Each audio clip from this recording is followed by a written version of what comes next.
Gym internal tandai berakhirnya TC Timnas Indonesia proyeksi Piala Dunia U20 di Jakarta. Seluruh pemain dikembalikan ke klub dan diberikan metode latihan mandiri dari Timnas guna menjaga kondisi untuk TC selanjutnya pada bulan Maret.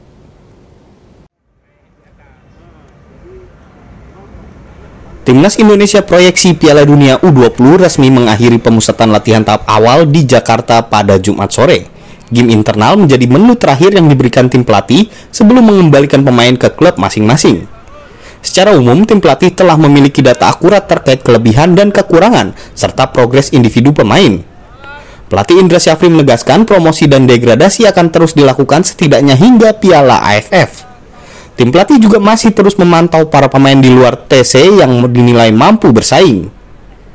Tidak hanya dalam negeri, tapi juga pemain diaspora di mancanegara. Kembali ke klub masing-masing, Vigo Denis dan kawan-kawan juga mendapat pekerjaan rumah dari tim pelatih. Menu latihan khusus di luar jam latihan harus dilakukan guna menjaga kondisi terutama fisik.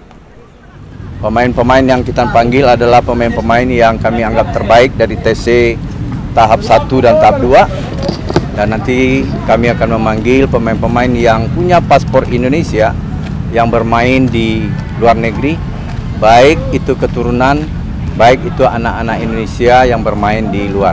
Karena mungkin latihan di klub dan di timnas juga tentunya berbeda, yang di sini udah intensitasnya sangat tinggi, jadi mungkin di klub ada sebagian klub yang intensitasnya nggak sesuai sama sini, jadi harus tambah sendiri, yang penting intensitasnya jangan sampai turun gitu ya.